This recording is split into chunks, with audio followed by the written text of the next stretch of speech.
Nuclear hot seat. What are those people thinking?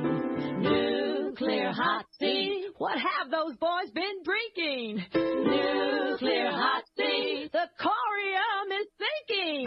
Our time to act is shrinking, but our activists are linking. Nuclear hot seat. It's the bomb.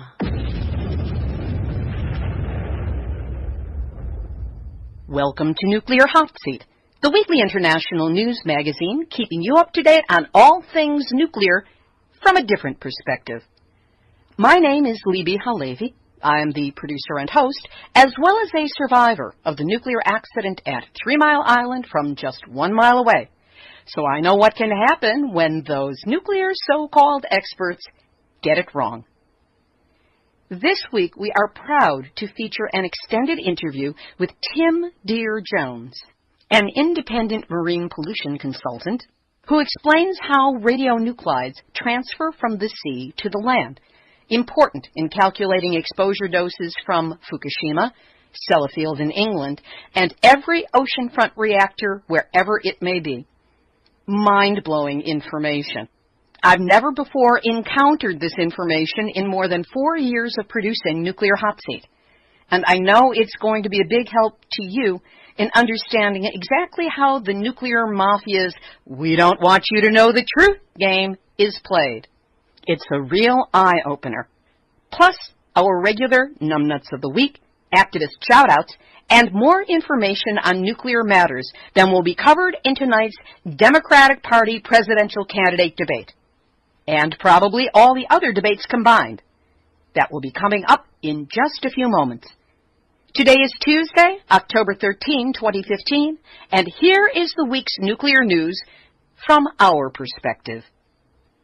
What is it now, Pilgrim? Well, John, Entergy, the Louisiana-based energy conglomerate that has owned the Pilgrim nuclear power station in Plymouth, Massachusetts since 1999, has said that it will close the 43-year-old facility no later than June of 2019. Last month, the Nuclear Regulatory Commission gave Pilgrim its least safe rating for an operating reactor. That's because Pilgrim has had multiple and repetitive safety problems that require increased NRC oversight. That's it, Pilgrim. Well, not quite. Despite years of Entergy cutting costs, which resulted in safety violations, equipment failures, and even security lapses, and Entergy's decision to close the facility is ostensibly to avoid millions of dollars in costs to meet NRC minimum safety standards, it can still stay open for more than another 4 years.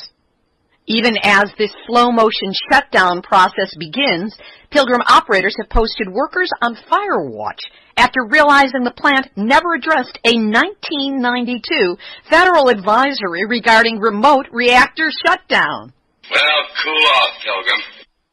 A closed Pilgrim Now Speak Out has already been scheduled for the Massachusetts State House on October 22nd from 1 to 3 p.m., and we'll have more information on that for you next week. Entergy's Fitzpatrick reactor is also under consideration for being closed, so it looks like the slumlord of the nuclear reactor business may be getting out of that business.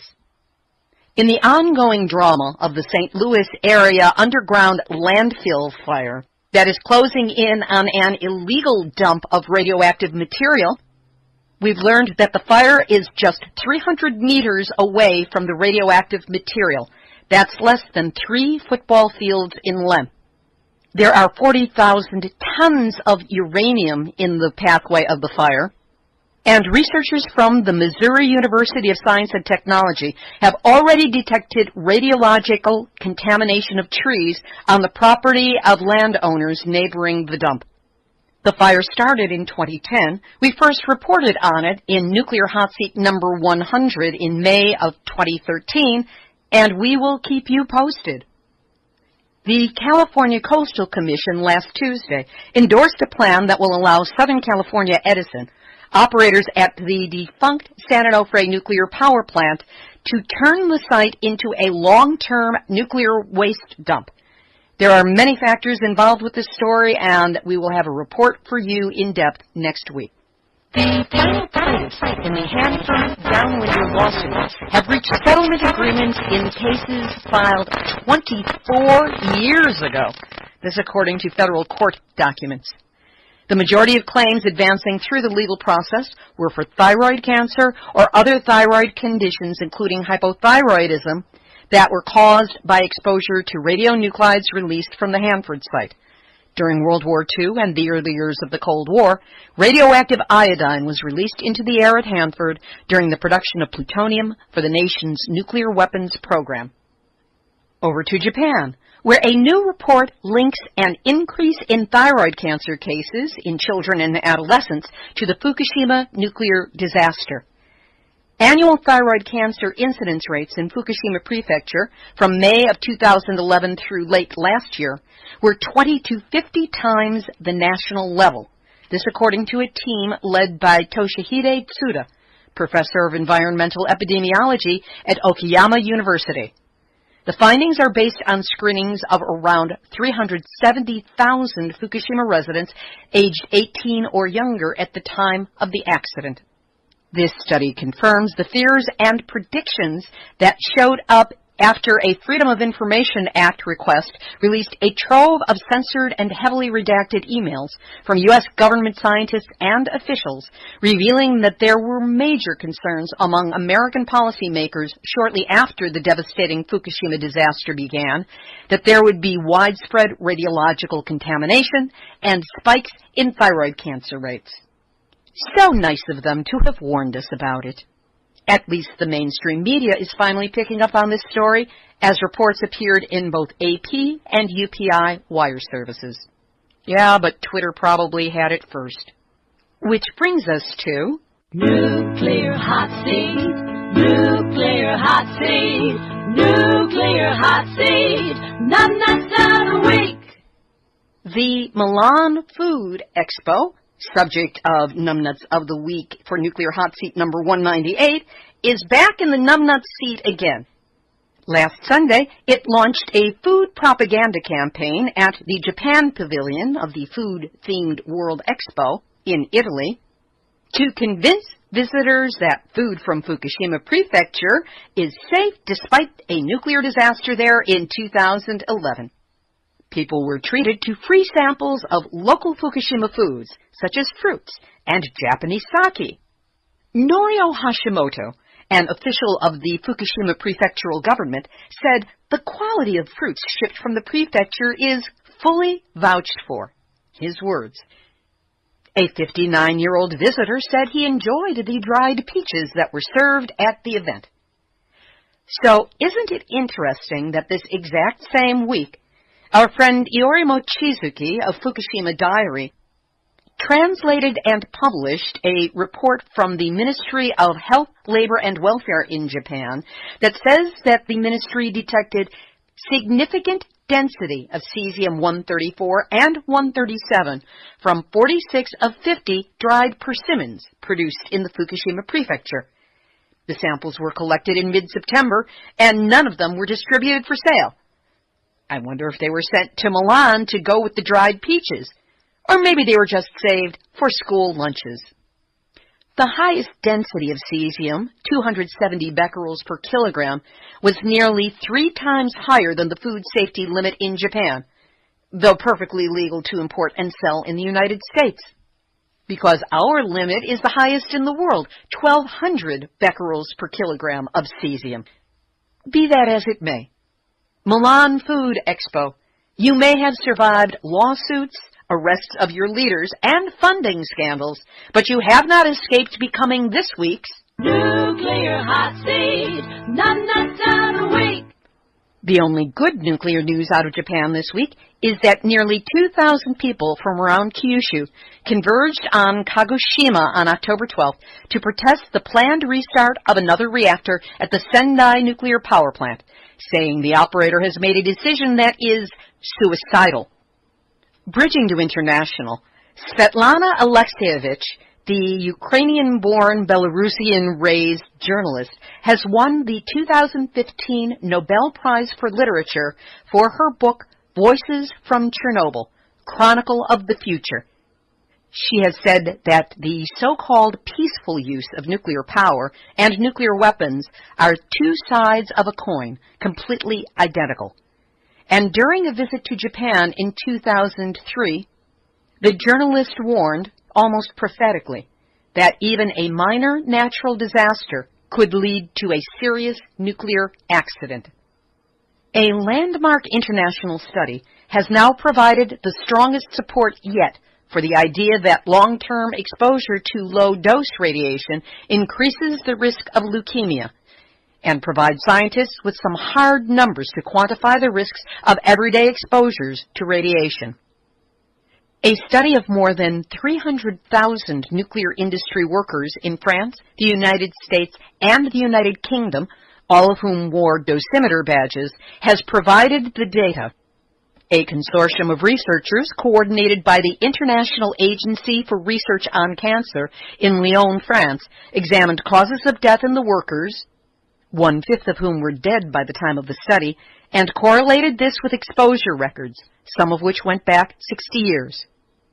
Epidemiologist Jorgen Olsen, director of the Danish Cancer Society Research Center in Copenhagen, said, "It is a solid, unusually large study of individuals exposed to very low doses of ionizing radiation.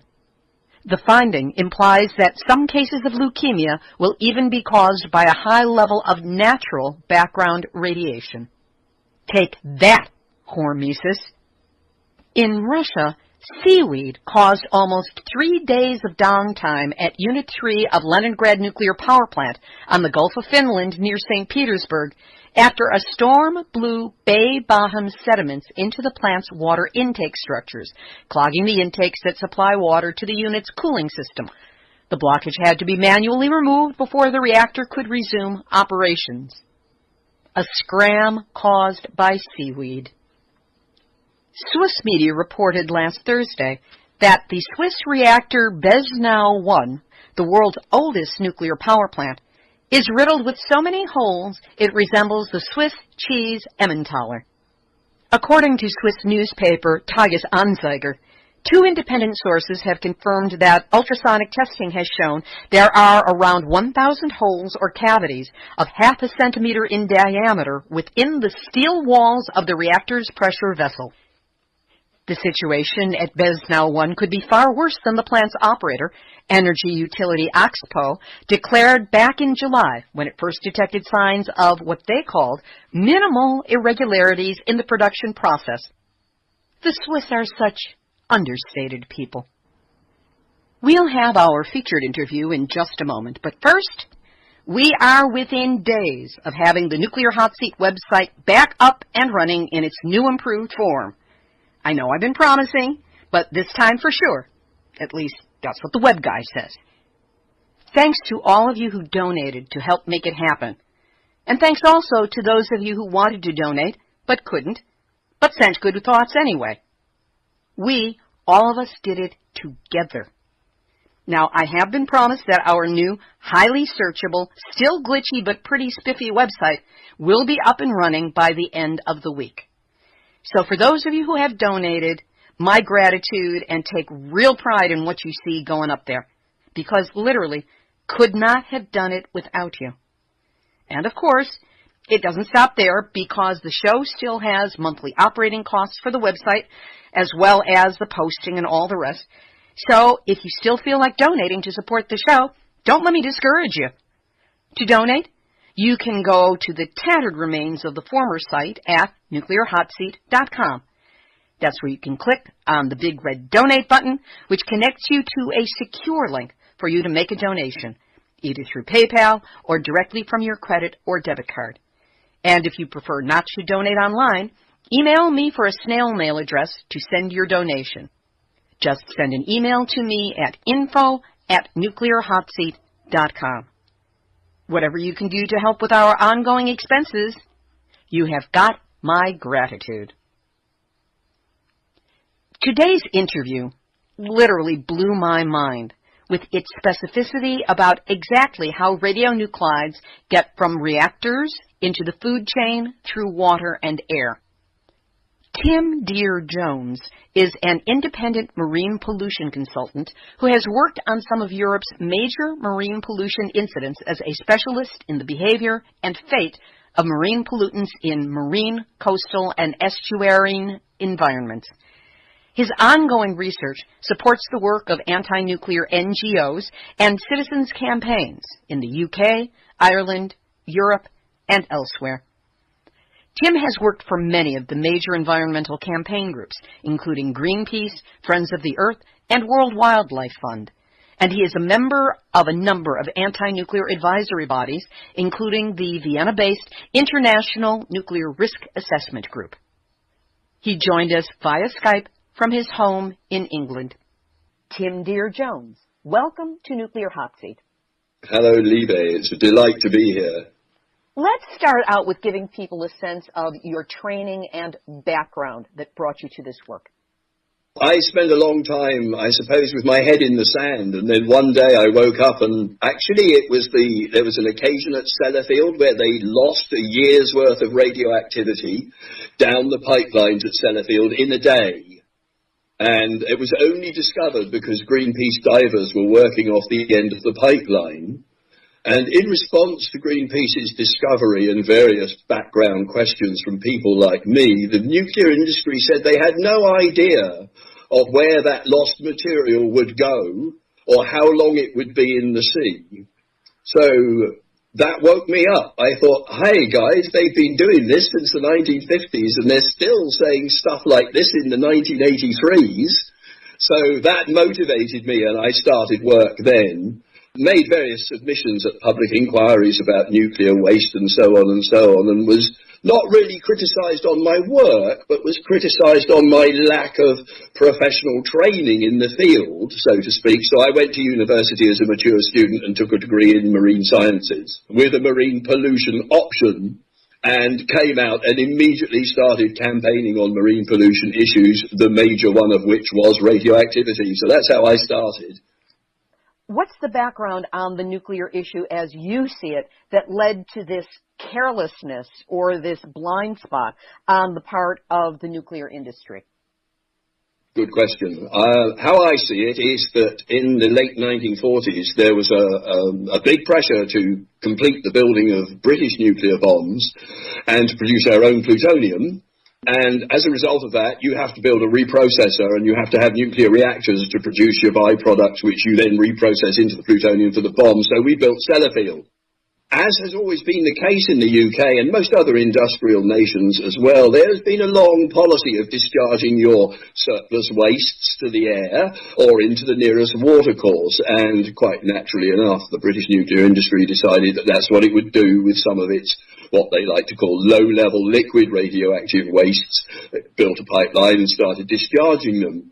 Now, this was in a situation where it had never been done before with radioactivity, so a hypothesis was concocted with the assistance of the International Atomic Energy Agency and US and British experts who are working in the field, and they came up with a hypothesis about how radioactivity would behave in marine environments. But unfortunately, this was done in a pretty total absence of understanding of the way pollutants in general behave in marine environments. And don't forget, in the late 40s, we'd just come through a war. There hadn't been an awful amount of oceanography going on because the oceans were dangerous places to be.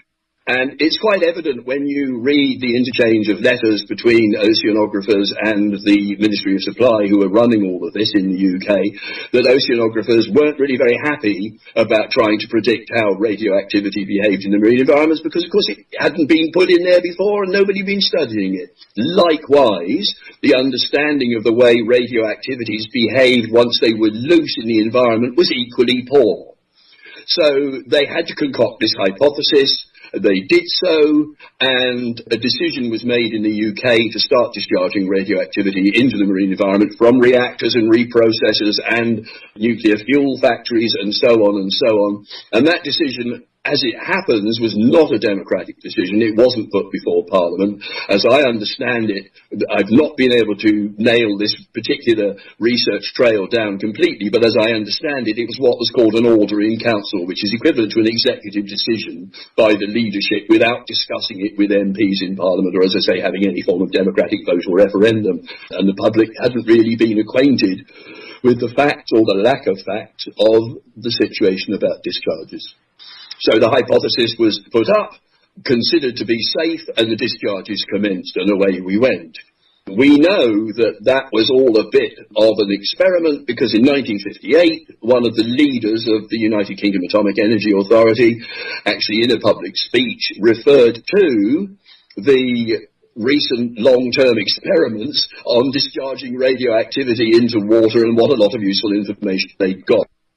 Eventually, on the basis of everybody accepting the hypothesis that had no evidential background, a decision was taken to approve and permit the discharges of liquid radioactive waste into UK coastal waters. Is this the way other countries deal with their nuclear waste as well? Well, I'm not sure, because my researches outside the UK are still in a fairly early day. And I don't know how those decision-making processes were made in other countries, so I can't help your listeners and viewers there. What was the academic background to the original UK government permitting of liquid radioactive waste discharges to the sea?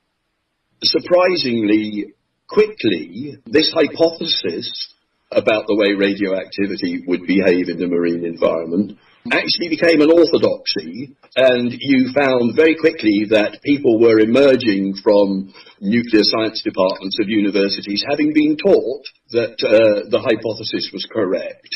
And then, of course, there's an additional confusion, because naturally enough, the people emerge from university with their degrees in nuclear sciences and enter the nuclear industry. And you get people then, after a certain amount of seniority has been achieved in the nuclear industry, they get seconded to be government advisors. And you can go through the UK regulatory agencies, people like our Environment Agency, and you can see that the people who regulate the nuclear industry are ex-nuclear industry apparatchiks who've been taught this orthodoxy and still adhere to it, despite the fact that it's beginning to look a bit shaky, which I hope we shall be able to go into in a little while.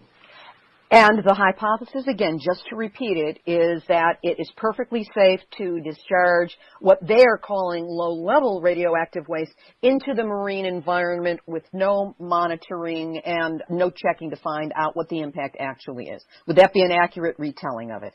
Partially. There is monitoring going on, and we'll get into that in a minute, but the initial thing is that the hypothesis itself proposed that soluble radioactive materials discharged down the pipeline would dilute and disperse to levels that were either classed as infinity or background, and that insoluble radioactivity that was in the liquid waste would go down the pipeline and bond to the sediments around the end of the pipeline and remain there immobilized and, nice phrase, sequestered from human beings, and so everything would be perfectly safe. So on the basis of that, there were a series of general assumptions which were made, which instructed the construction of a monitoring program. And the general assumption was, if you follow back to what I just said, was that the highest levels in the marine environment would be near the point of discharge, because after that it's diluting and dispersing or getting locked to seabed sediments, and it's immobile. Doses and exposures to sea discharge radioactive waste would only deliver doses via seafoods, marine work, like being a fisherman or, working on oil rigs and so on and so on, sportsmen and anglers and sailors and people like this, surfers and windsurfers who might fall in and drink a bit of the water and be irradiated that way, and people on the beach, and that they were the only people to worry about, and it was only really necessary to worry about them close to the discharge points, and therefore you end up with this construction. So the major dose pathways are close to the discharge points. The only coastal critical groups, which are these people who might receive the highest levels of marine radioactivity, occur close to the discharge points. And aquatic environment monitoring was constructed in order to monitor those people and the environment immediately next to them.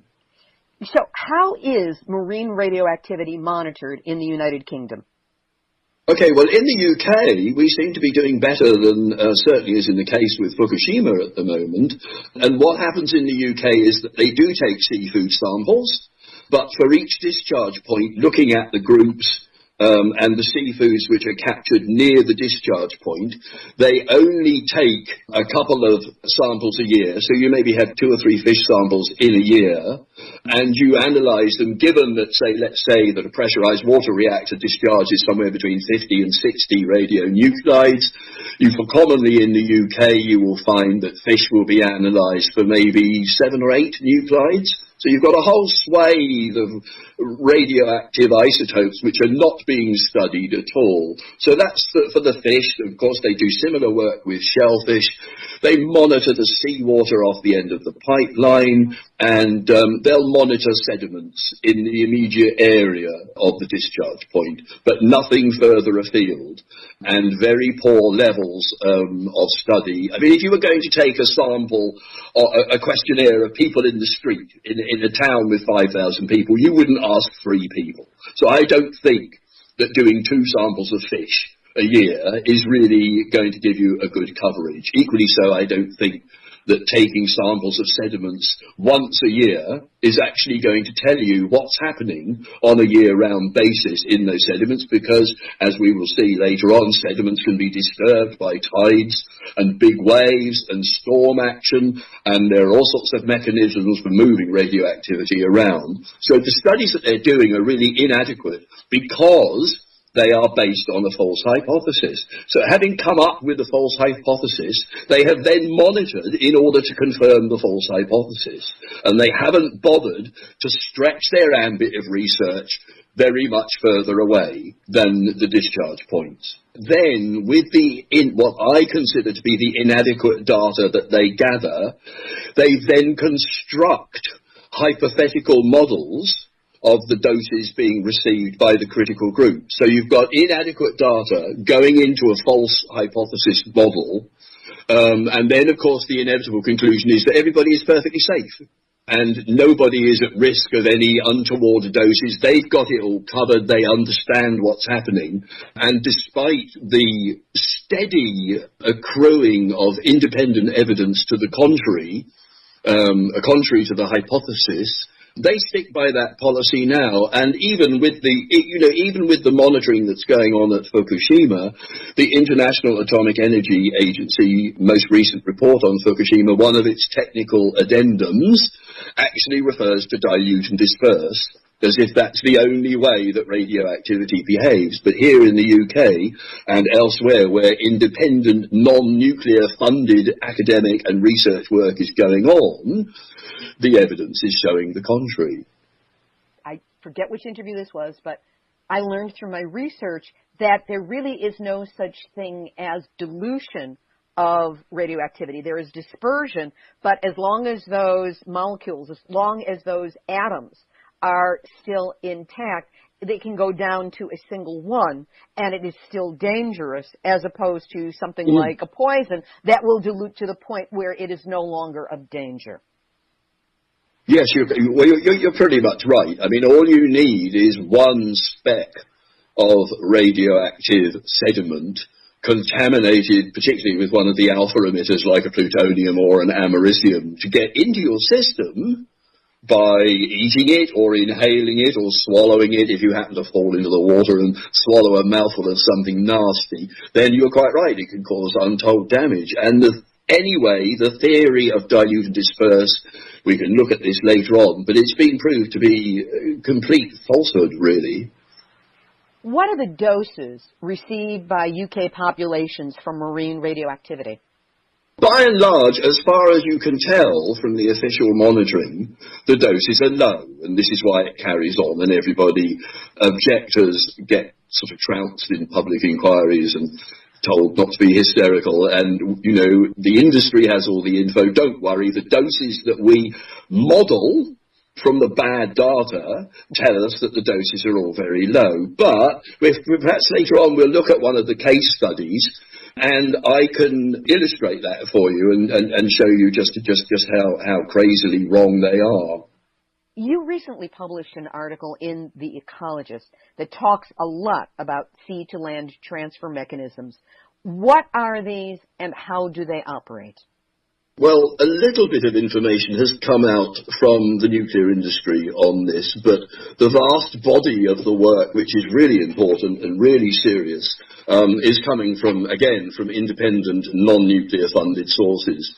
And what that demonstrates quite adequately is that both soluble and insoluble radioactivities can travel enormous distances and still be detectable, so they don't dilute and disperse to infinity. I mean, people in Europe are well aware of the fact that you can trace Sellafield-derived soluble and insoluble radioactivity all the way up the Norwegian coast and entering in the Arctic. And I have read papers which imply that Sellafield-derived plutonium, americium and cesium can be detected emerging from the Arctic between Alaska and Russia. So its ability to travel enormous distances and still be detected is plain and evident. The next problem is that we find that actually both forms of radioactivity, the solubles and the insolubles, can reconcentrate quite markedly in fine sediments at the top end of estuaries. Now, commonly in the UK, the ministries who are responsible for the work monitor at the mouth of the estuaries, but we've been able to show repeatedly that if you go to the top end, the landward end of the estuary, where conditions are right for the deposition of large areas of fine sediment deposits like mudflats and salt marshes and so on, in those places you find that radioactivity is 10 times higher than it is at the mouth of the estuary. Now, this is one of the things that I've been campaigning on for many years and pointing out to all and sundry that you can do this and you can show you've got this much greater levels in the inland end of the estuary, and the British government wants to take no notice. And certainly beginning to look around at US and European monitoring, they would appear at first glance to be adopting the same policy. So we have reconcentration in estuarine sediments. So if you've got your sediments building up radioactivity, then you can have the radioactivity brought ashore, say if you have a storm surge.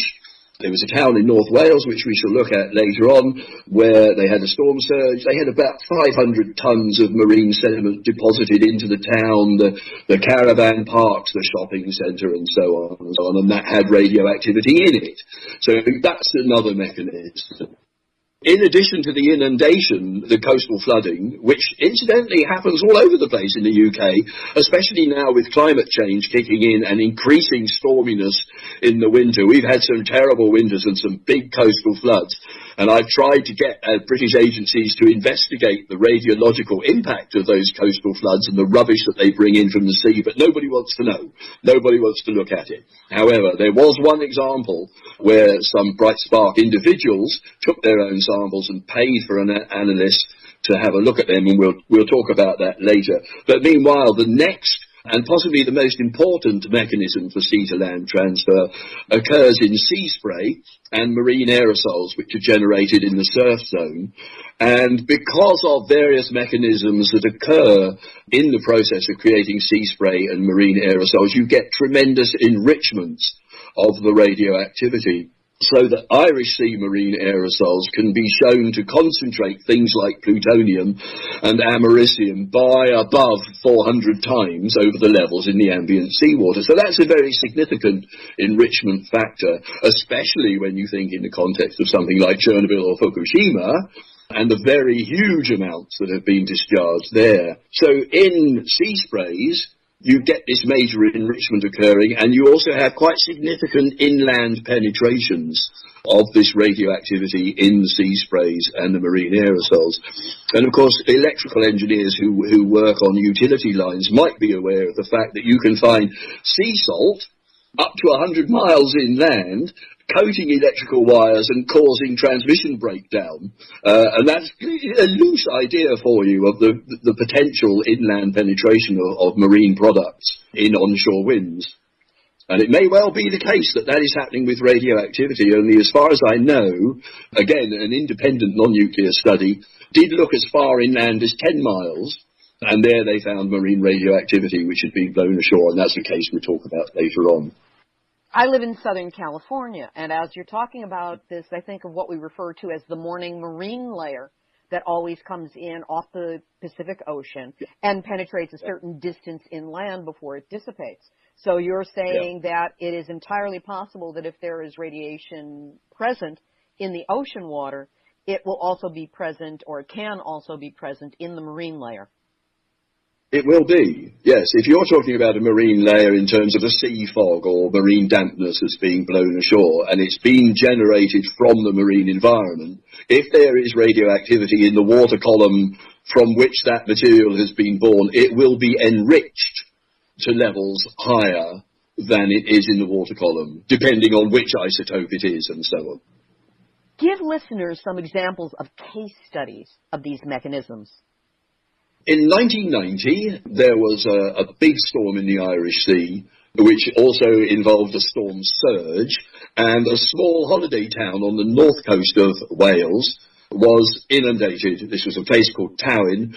It was flooded from the sea, extensive flooding of the coastal strip. Houses, caravans, business premises, public spaces were flooded and contaminated with large amounts of silt from the offshore marine environment. Several hundred tons it was estimated to be. Now, as I said earlier, the authorities weren't particularly interested in this, but a bright spark local individual took 14 samples of this sediment from different parts of his town, and together with friends they clubbed together and, no doubt put on gigs and so on to raise the money to pay for the radio analysis. They sent it off to a laboratory and had a consultant analyse it for them. And he replied with the information that over 50%, 8 out of 14 of those samples tested positive for the alpha-actinide americium-241, and actually commented that the levels of americium-241 in the positive sediments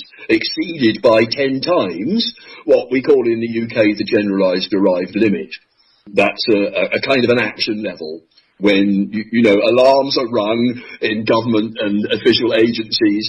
Only unfortunately in this case it wasn't. Alarms weren't rung because this was an independent person who'd done this, and although they struggled to publicise it through their local papers and so on, the authorities took no notice. The consultant in this case actually also stated that given the context of the presence of the americium-241, undoubtedly there would have been plutonium there in the sediments as well. And he also stated that when the sediments dry out, there was a possible risk of radiation hazard due to the inhalation of radioactive dust. So that was one case study for inundation. How long ago was this, and has there been any kind of follow-up, even done by citizen activists, not only for the sediment, but on cancer levels? Is there any epidemiological evidence for cancers, specifically quote-unquote rare cancers, showing up in the people of this town? No. As far as I know, nobody's done an epidemiological study. Certainly the government have not, because they're in denial about all of this anyway. They don't want to know. No. Well, this occurred in 1990, and ever since then, whenever we've had heavy storms, I or various colleagues have written to the Environment Agency and regional governments saying, why don't you take some samples and check them out for radioactivity, because of the example that I've just quoted to you. And we don't even get letters back. So people aren't, the authorities aren't interested in checking this.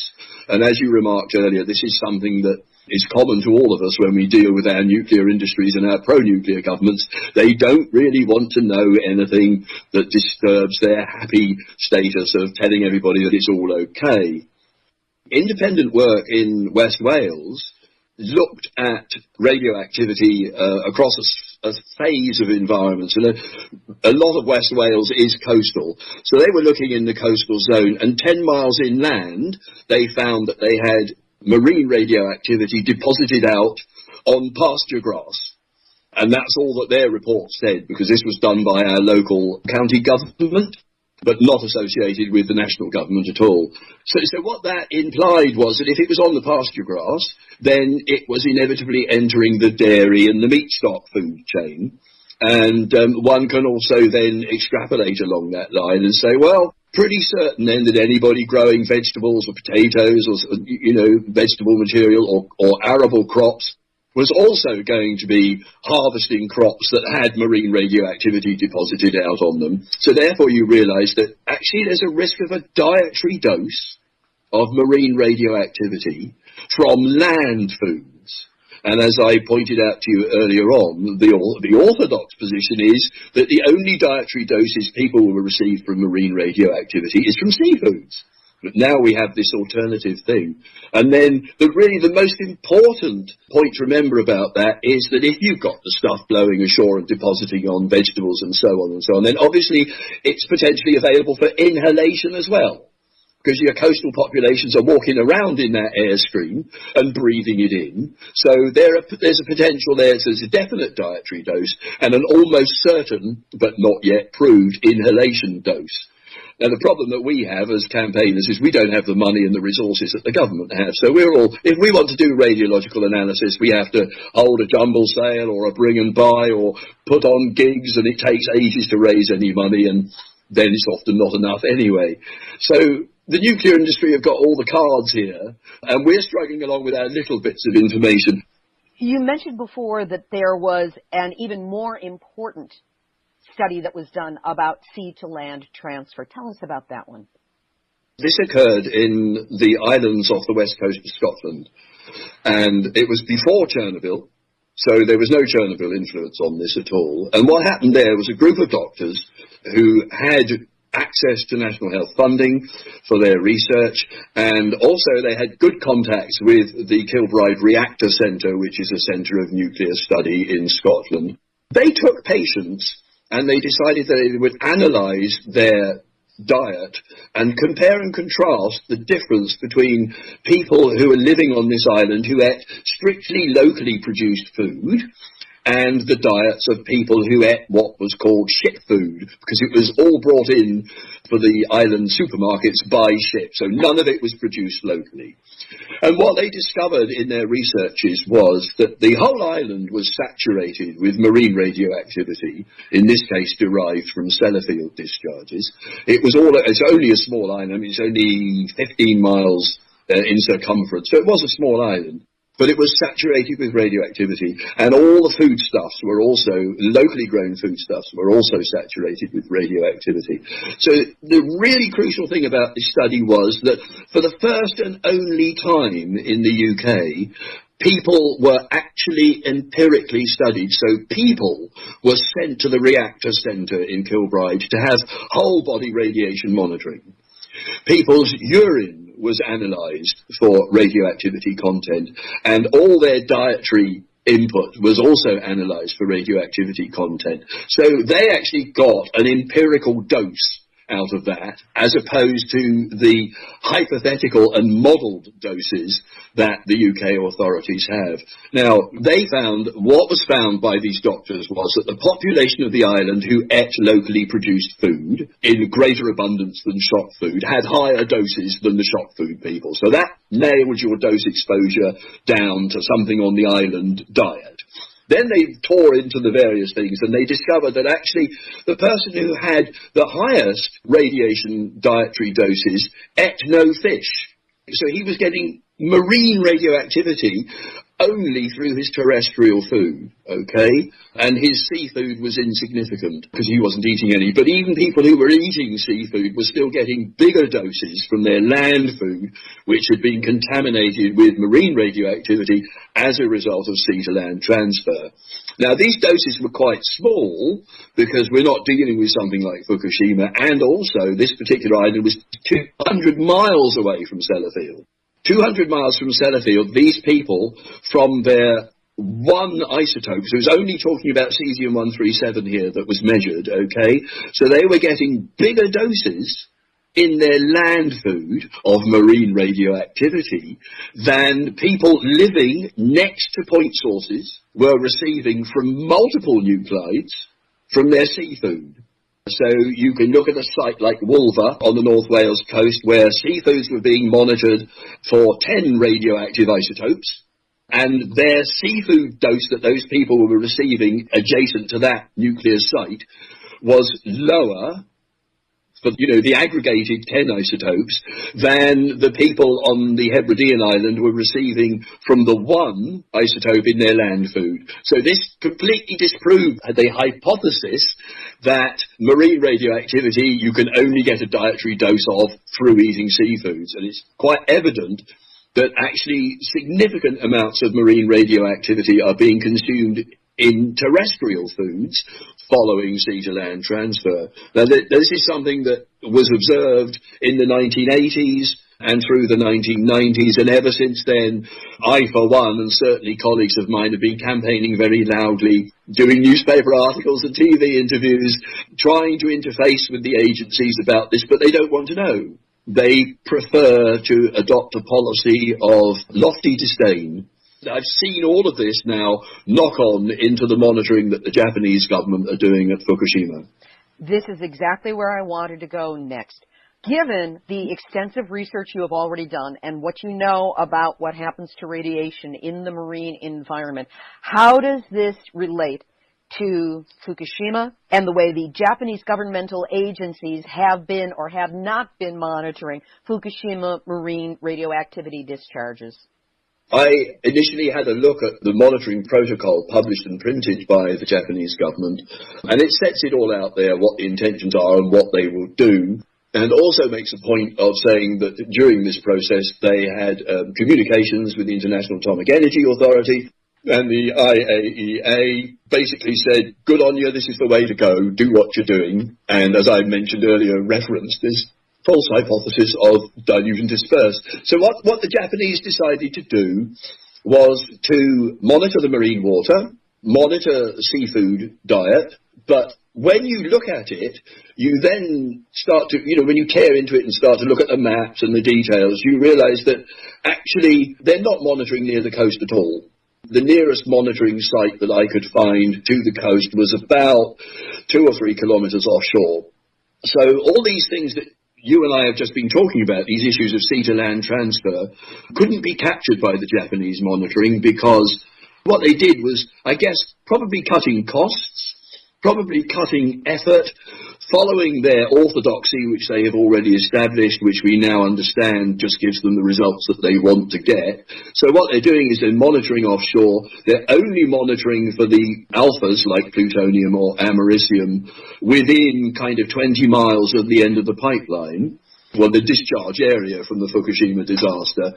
And we know, as I said to you earlier on, you can find Sellafield-derived plutonium in the Arctic. So 20 miles is just messing around in a puddle, really. It's not really looking seriously and applying appropriate scientific rigor to the study of the behavior of alphas in the marine environment. For the other radionuclides, they tended to concentrate on cesium and iodine, and a little bit looking at strontium at greater distances. But again, nothing has been done on the coast. Now, what we discern in the UK is that actually the serious threat from marine radioactivity is to coastal populations as a result of the phenomena that I've just talked about.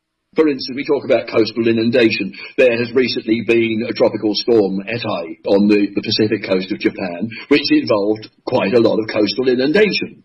And from the current way that the Japanese are monitoring, nobody is going to look to see if any contaminated water or contaminated sediment flooded into those low-lying coastal areas that were flooded, and whether there's any radioactivity there for people who may not have been affected by the fallout from the atmospheric plume. Now, we know a lot about the areas that were affected by the atmospheric plume and the people who are exposed, and indeed they're being studied, and some of them are having radiation monitoring done. In a very minor way, because Japan really doesn't want to know. They're doing everything they can to discourage individual doctors from doing any kind of examinations based on radiation. But go ahead about the way that the studies are being done. Well, just to back that up, as you implied earlier on, there is a certain amount of, again, independent epidemiological evidence in the UK to suggest that you do find very interesting clusters of cancers in the appropriate coastal areas where you've got lots of marine sediment, where you've got onshore winds,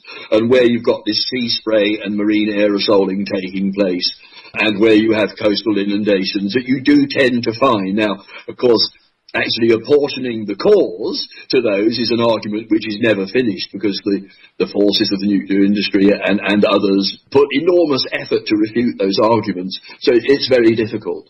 But the point is that there are cancer clusters all up and down the Irish Sea coast in areas which would appear, by my reckoning, to be areas that are suffering from various forms of sea-to-land transfer. And it's very interesting to note that a lot of these are on our west coast, where we have our prevailing winds. So the Pacific coast of Honshu, where the Fukushima marine plumes was drifting up and down in response to various marine dynamics, is also exposed to onshore trade winds for a large part of the year. So they're going to be an area which is almost certainly, I wouldn't hedge my bets. I would say that if you looked there, you would find that you had sea-to-land transferred radioactivity from the Fukushima plume, and that given the enormous aggregated radioactivity which we still haven't adequately quantified, and which has got into the sea, and also the enormously extended chronological time of such high-level discharges, it must be that if you've got enrichments of up to 400 times occurring when you have sea-to-land transfer mechanisms operating, people along that coastal strip, somewhere or other where the conditions are appropriate, will be receiving significant doses which may be additional to what they've already had from atmospheric deposition, but they may be doses that they have not received from any other source other than from the marine source and the sea-to-land transfer mechanisms taking place. So I think that the British experience is bad enough, but at least we haven't had to suffer a Fukushima. And I think in the context of the enormity and magnitude of the Fukushima disaster, Japanese government and the International Atomic Energy Agency are really pulling their punches and hiding their heads in the sand. And I'll tell you what, later on, when people come to start to try and correlate the impact of the Fukushima disaster in terms of public health, they will look at the cancer incidences, for instance, in the areas known to have suffered from atmospheric deposition, and they will say, oh yes, well here's, we've got so many per thousand or whatever there, but then I think because of the sea-to-land transfer mechanisms, you're going to have another population who aren't recognised currently as being exposed to significant levels of radioactivity. They too will have the health effects which will be generated by their dietary and possibly inhalation doses, and that will foul up the whole issue, because this will be seen as being an area, there is no record of radioactivity here, purely on my understanding, because the work wasn't done. And then when people are trying to contrast and compare, people will say, oh, well, look, in these areas we've got quite high radioactivities of the same sort as well, but there's no evidence that there was any radioactivity here. The atmospheric plume did not fall on it, on these people and these areas, and the marine radioactivity all diluted and dispersed, as per IAEA would have you believe. But we know from the UK experience that this isn't the case. Those mechanisms do operate, and people are exposed, and people receive higher doses of dietary radioactivity from their land food. And that radioactivity is being transported from the sea and deposited onto the land. They receive higher doses through that mechanism than they do through the eating of seafood or the paddling in the sea. So the Japanese authorities have really been very lax. I would call it as I said in my article, I call it a dereliction of duty, a lack of scientific rigour, and a refusal to explore new avenues, which is what science and research ought to be about, really. And what I'm reflecting on is the fact that they always say, well, we don't know if the cancer rates in Fukushima are so terrible because we don't know what the comparable cancer rate is in the rest of Japan. But what you're saying is that this is a flood of radiation that will float all boats to a higher level. They'll still be able to get away with that argument. They just won't understand why all of the numbers for the entire country, or at least the entire marine area, are being increased. I suspect that some of them will understand that very well. It looks now really as if maybe almost as much radioactivity has gone into the sea as gone into the atmosphere. We don't really understand how reactor accidents work in terms of what they discharge and what they don't discharge. We've never had an event like this off the Japanese coast, so nobody's been able to study these things before. So it's all hypothesis, but it does seem quite inevitable that vast quantities of radioactivity are in the sea. So the effects that we see in the UK are going to be much, much heightened in Japan, because the sheer amount of radioactivity being discharged into the marine environment is so enormous. And I do think, that those lost statistics in those coastal areas which will be affected will actually be allowed, or will help to skew the statistics that come out about radiation-linked illnesses and the incidence in areas known to suffer. Tim, this has been a mind-blowing interview with you to get this information and understand the mechanism by which it transfers inland. That's extremely important, not only in Japan and, of course, in the UK, but here in the United States, where we think we're immune to this. And there's a tiny amount of study being done of seafood and kelp, but I don't know of anything that's being done on this particular angle. So I know that this interview is going to be met with an intense amount of interest by a lot of people, including some organic farmers who we know who are involved in our movement. For now, Tim Deere-Jones, I want to thank you for being my guest this week on Nuclear Hotseat. Thank you for the opportunity to share my desk and field research findings with you and your listeners. Bless you all.